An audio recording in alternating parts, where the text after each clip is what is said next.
guys. Hello, everyone, once again. Anyway, my name is Love, and I have here with me my girlfriend.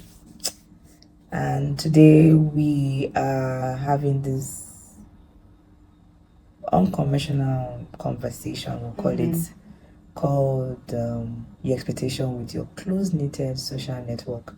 Right. Is it good to expect so much from your close-knitted social network? Yes or no? And it's interesting to have conversations. I say close-knitted social network, so figure it out. What do you call close-knitted social network? What is social network to you? Social network can be your family, can be your CFF. Do you know what CFF is? So CFF, that's what I have to talk to. And CFF is close friendship forever. What's going by me? Okay, so alias BFF. So just so that you put it in context, because you just coined something here and here. Yeah. Just so you put it in context, it's just referring to BFF. So, alias BFF, there's a reason why I call it CFF. Okay. There's a difference between CFF and BFF. Okay. Yes, ma'am. There you go. Please explain to them so that they will know. So CFF is an uncommon sort of relationship and social network that a lot of people have. That's what I mean by close-knitted social network.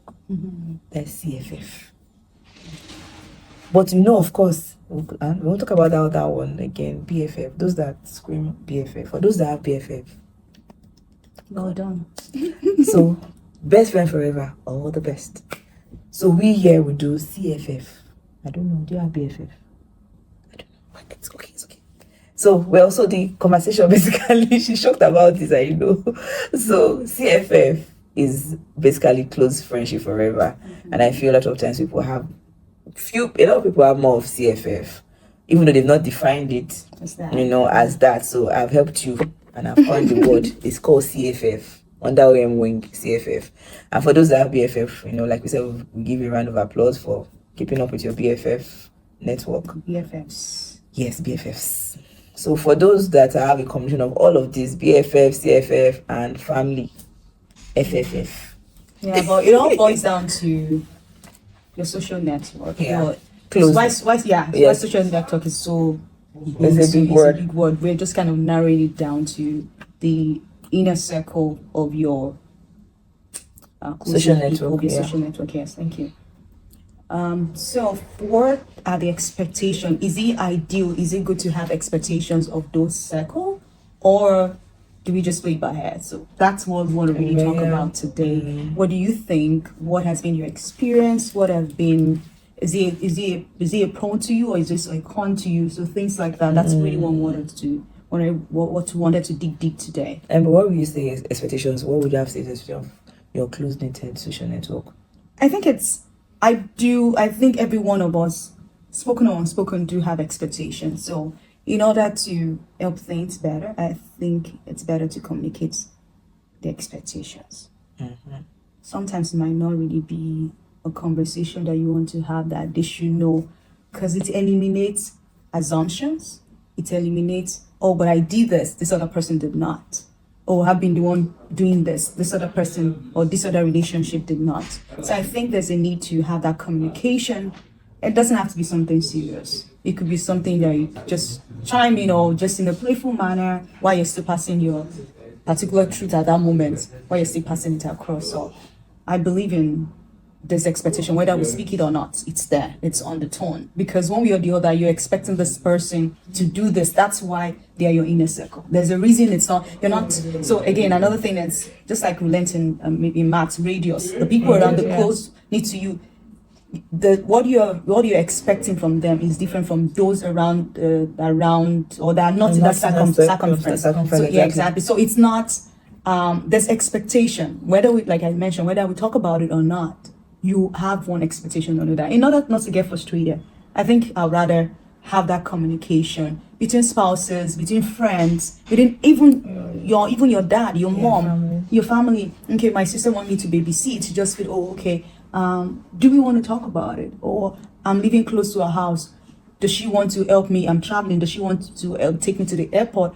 Or I just want to take Uber, or I just want to drive myself and pack at the airport. Things like that. So there's expectation that we have to manage well, because once the expectation is spoken or communicated, they'll be like, oh, I'm sorry, at this particular time, I might not. Circumstances might happen, I might not. And you can make alternative arrangements. In this case, using the example I just gave now. So I'm a firm believer of expectations are real. We need to communicate them. That's why they are our inner circle anyway. We need to communicate, and that's why they're next. Like, okay, that's a good one. But I feel sometimes because if we dive into other things that maybe I would have said is, I feel this expectation that you're saying people need to communicate. How easy is it for people to communicate the expectation when it comes to family? Family is quite easy with immediate family because you were born into it together, so you are born to it. So somehow parents have kind of subtly instilled that you should be the one cleaning, taking the garbage out. That things that is just unspoken and is spoken that you should do for one another, except that family is not so close knitted. So it's there. So it's what happens after what happens in families.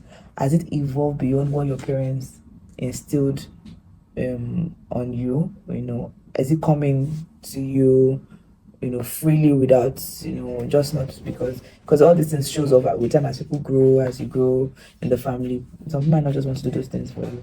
Then that's another different topic entirely. Yeah, for sure. So I think so. How do you communicate this to people, friends, not family, not people that we're not born together with these people, don't know them. Some just meet them maybe at office, randomly, different communities, and now you see them come into your inner circle. How do you? Because I feel a lot of people, whether female or male, even the male folks, you guys you don't even communicate at all. Male folks, they don't really communicate with their expectations. Go and check it. Male folks, I'm going to bring the men there so that they can tell us. I think it might be better to bring them here for them to get to hear them.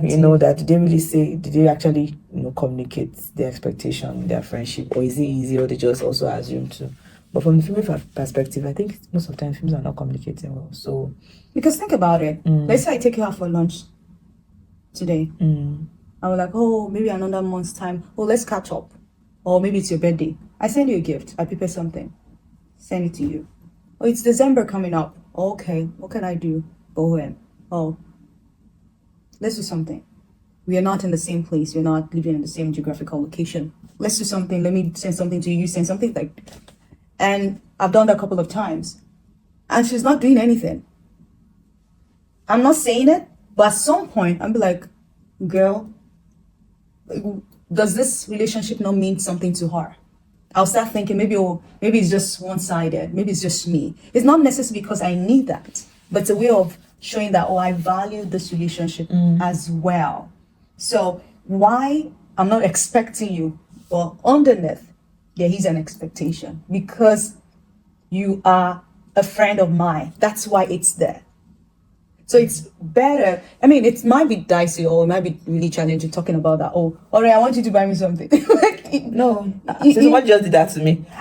Auntie, I'm sure you're listening to this. You want that design? D for D, you know yourself. Yeah, but that's, thankfully you mentioned that because that was said in a casual way. Yes. But if you're really a good friend, which I believe you are, you would see that, okay, why she might have spoken it casually, it's something I need to do. And I shall do it by God's grace. You see, that's an expectation that was being communicated. That's it. That one is even better. But what about the ones that maybe it's huge? It's something that is really, it's bigger. Maybe in terms of business, career. It's something maybe about the person. Like I need you to deliver a certificate to someone. I'm trying to just find something that is huge. How do you communicate that? Because that one you can't trivialize with a joke.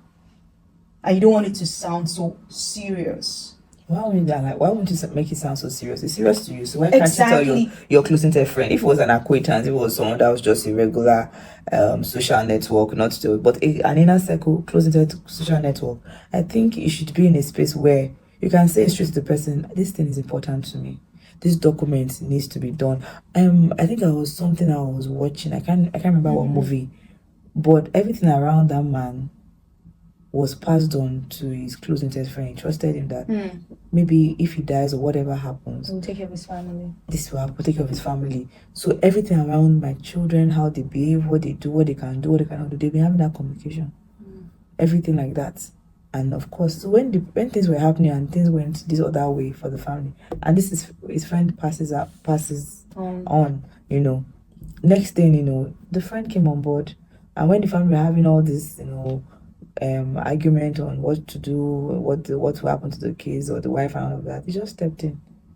And one after the other started saying this, that is what he wants, and he backed it up. Okay, let me throw that's easy. Oh, it's not easy because it's not easy, but anything let could me have throw gone wrong. let me throw a curveball to that. From that story, it looks like they've been friends for years.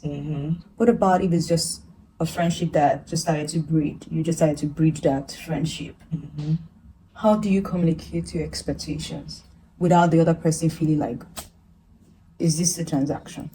So that's another part. That's okay, and that's very important, because if you're not careful, I was thinking I will mention that later, but since you mentioned it, you have to also be careful that in building expectation is very good, and one of the things you said is, you know, communicating authentically, saying the things you really want from your relationship with that person, but also it must be an healthy one. Don't let it start looking like it's a transactional relationship, because if you start doing that, you will lose that a quality friendship. Because I feel most of the closest friend social media people have right now in our generation, if we're not careful, is becoming transactional.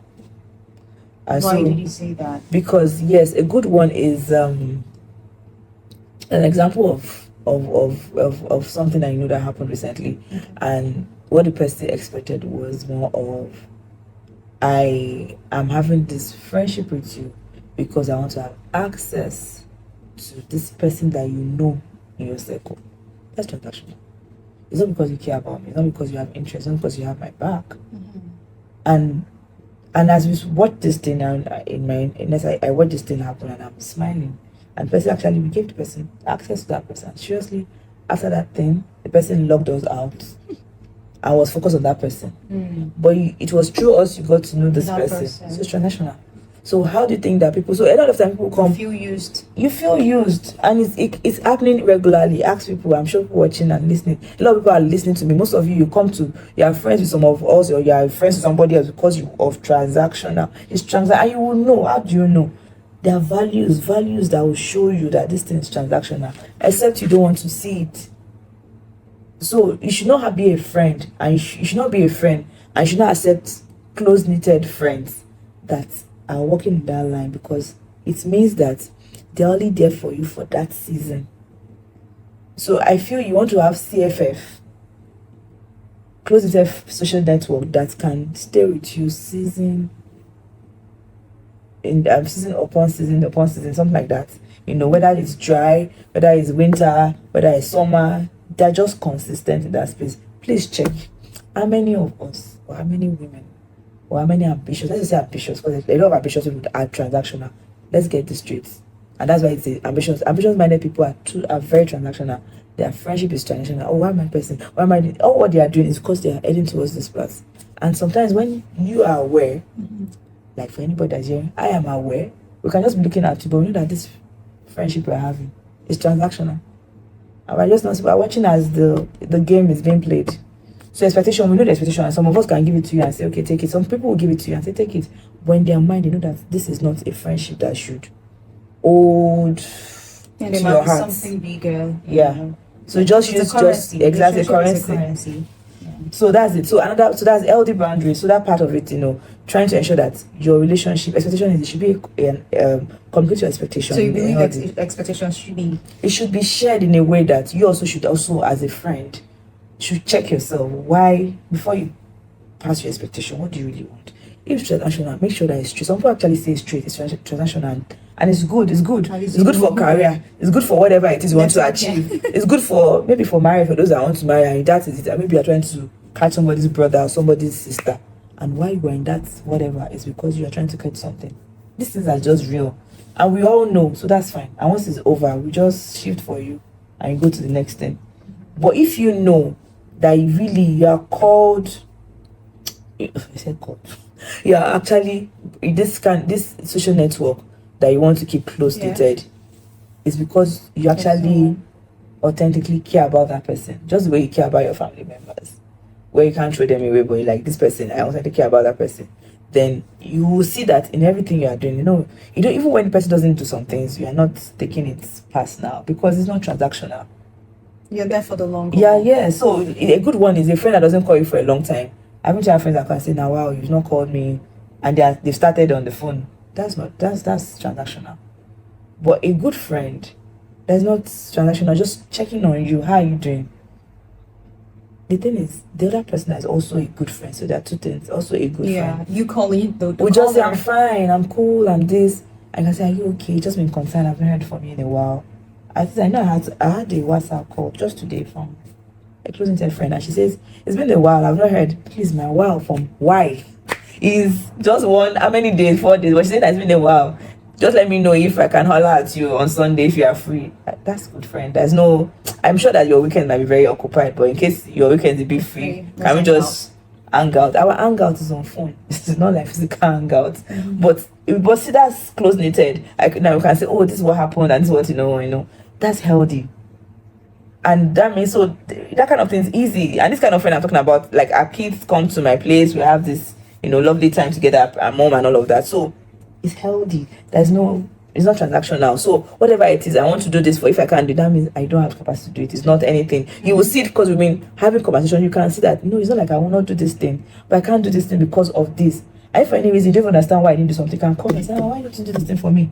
It's healthy. I'm not coming. I'm like, come. And I was thinking that you give me that thing and you did not give me. I'm like, hey, I was not like that too.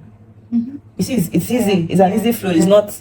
It's just something that is easy. But when it's transactional, you just know, okay, yes, what do you want? We already know. Just assure you. If you are if you are not an healthy person, you might just call that person's bluff over. But if you're like, okay, it's a win-win thing, you can just let it flow and say it's a win-win. So let us flow in this. Let's play this chess and let's enjoy it. Then I think another thing also is expectation is also mutual respect. A lot of friendship, and why you should expect is mutual respect. A lot of times I feel a lot of friendship a lot of people don't know how to respect each other in friendship. And that also always, so respect means you must understand your language of your friendships. So how do you show that you are respecting somebody? I remember that was this friend, she's my senior friend, but maybe 2 years or 1 year, but I just want to say that. But I know many times we talk a lot, but I'm always being careful that even though we talk, I want to make sure that I respect you. Like I'm always putting it. Even right now, I know I do sister, she's busy, she will know, like we do sister, like, and so, but when it comes to Anna, what's up, but I try to be like, please, in this thing, I respect you, and I put this respect. I also extend to the spouse. Some of you, people that might have a name for people's spouses, like I give you some title to ensure that I'm respecting your spouse. I won't say because I call, just, no. I won't do that too. I won't. But some friends don't do that. They don't know how to show. So how will I know? I might just look, I'm like, I'm not saying respect and I can withdraw. I'm just saying that's for my own. I can withdraw, like, I don't want all this, maybe, but I'm saying even myself, I do to friends that either younger, even my mates, or even people older, and I'm trying to show, please, I respect your the way you do these things. So I think mutual respect is very important. It makes your friendship last for long. So if you want to have CFF, I agree. So for those that have BFF, I've said that's a long story, but the CFF people, like this, what we're talking about today is that mutual respect, good healthy boundaries. If your friend is someone that normally is not, like sometimes you like to have that. I have a friend, very good friend, like tough times I've seen her stand, come in to help many years. But one thing we know about this friend of ours is that she likes her space. If she's ready to talk, she'll come out and talk. If she's not ready to talk, she will not talk. So there's no need you dragging her and pulling her and saying what happened to you. Why? There's no need. She's a nice person. She's thoughtful in the way she's created. She has her own way. She has the way she was brought up. All of that. You can't come and change that kind of person. Right. But her heart is clean. Yes, her heart is clean. Her heart is just healthy. She just likes it. When she's ready, she comes and I call her my analyst friend. So if I need, I'll just say, please come on board, analyst. I know you're always quiet. Can you analyze the situation for us? But she's not the one that you see everywhere or you see. She's not like that. She's been like that for many years. So why would I want to change her?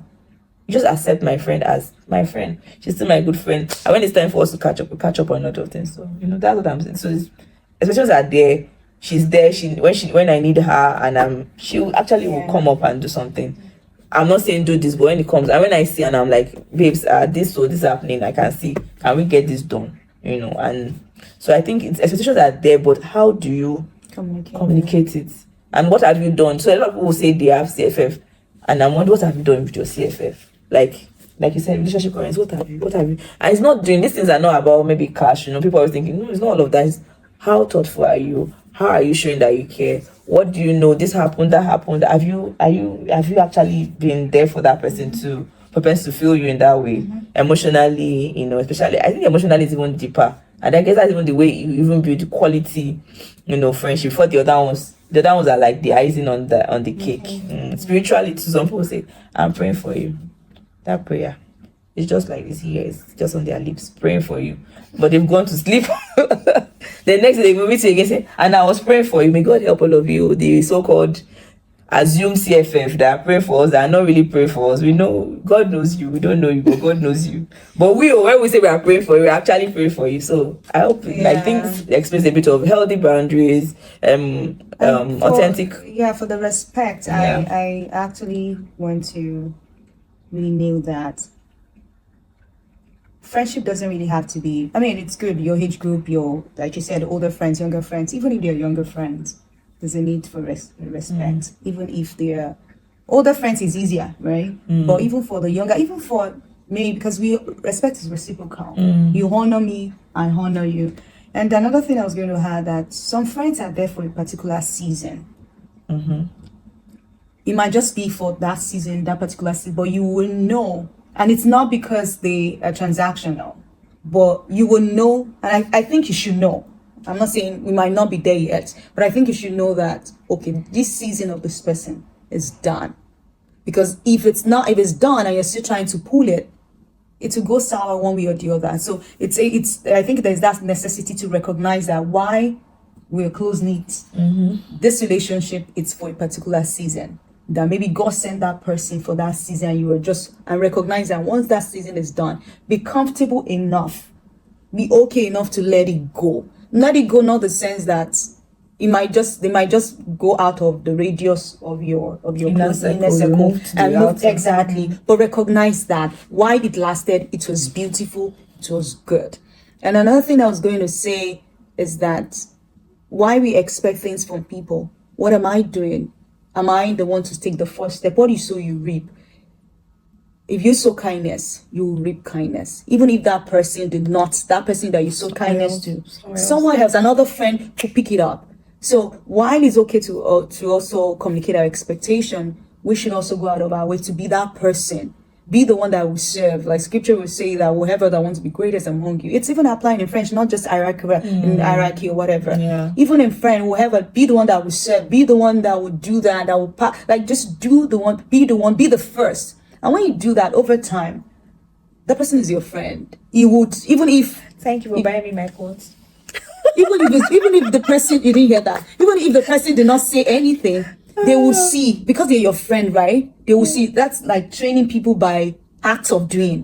Because some people genuinely, they don't know. And you might be shy about it, or maybe you feel the person might not buy it or might not see it in good light in the way you're communicating. Keep doing it with joy that you have to, because there's no point doing anything with grudge. Like, we don't need that. So keep doing it with joy. Hopefully the person picks it up and be like, oh, this person will be so. And again, if that person doesn't do it, that's not the only friend you have. Yeah. Another person would do. So I think also that part of the season, as we were talking, I just remember that into maybe we can look back. Yeah, we can. Maybe that might be a big topic we need to. Yes, because I feel if you talk about friends season by season, it's because why we have friendship. I never always understand it, but I realize why you have seasonal friendships is because at those friendships we're not having that seed of mutual growth. Do you get? So if everyone was having that mutual growth at different levels, the friendship will move from season. All of you will move from this season to the next season, because you're like moving towards a goal with different assignment, but you are growing.